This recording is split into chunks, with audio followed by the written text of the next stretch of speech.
HarperVia and HarperAudio present The Mires, a novel, by Tina Makereti, performed by Stacey Leilua.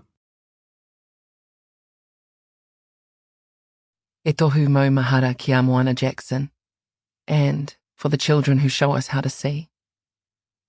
Because every rock, every river, every mountain, as it is in your country, has a name and a story, and those stories are still there, in spite of all that has happened, waiting for us to hear them, if we care to take the time to listen. Moana Jackson, Yorta Yorta Waka, 2018.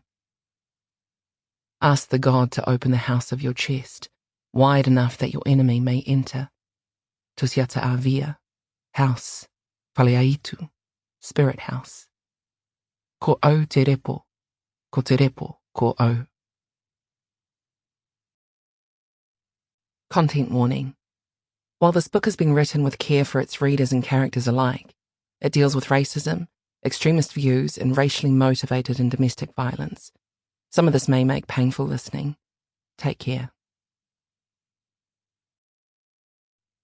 Preface. What a swamp knows. A swamp knows more than most people about most things. It's our nature. For within the damp and nebulous borders of swamp, water carries messages, stories, and even gossip. Swamp is connected to all waterways, of course. All of them. From pond to stream to river to sea, out into the many oceans of the world and back. Always out and back. The collective breathing of all the waters flowing through all the channels of the earth. Hence, a swamp in Kapiti, on the west coast of the lower half of the North Island of Aotearoa, New Zealand, knows more than she probably should of the fortunes that have been won and lost on Old Fort Lock near the junction between Regent's Canal and Hertford Union Canal in London, England, or the precious waters collected in Namaholes in Goomaling, Western Australia by the Balladong people, or the southern Oahu Aquifer, the principal source of drinking water for 400,000 people in Hawaii, contaminated by the jet fuel of the occupying American military.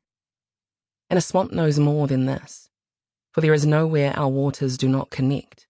The drains and gutters that run along your concrete footpaths, the pipes and taps of your houses, the flush of your toilets. We know your secrets, hear your arguments, wash your bodies of their sweat and sex and blood. Swamp runs beneath everything, especially in places like these, even though you have drained and paved and dammed us, even though you pretend we no longer exist. We are too old and deep and vast to trouble ourselves with the impermanence of your wood and concrete and steel. Just watch how we rise after an earthquake, reclaiming the land with our wet.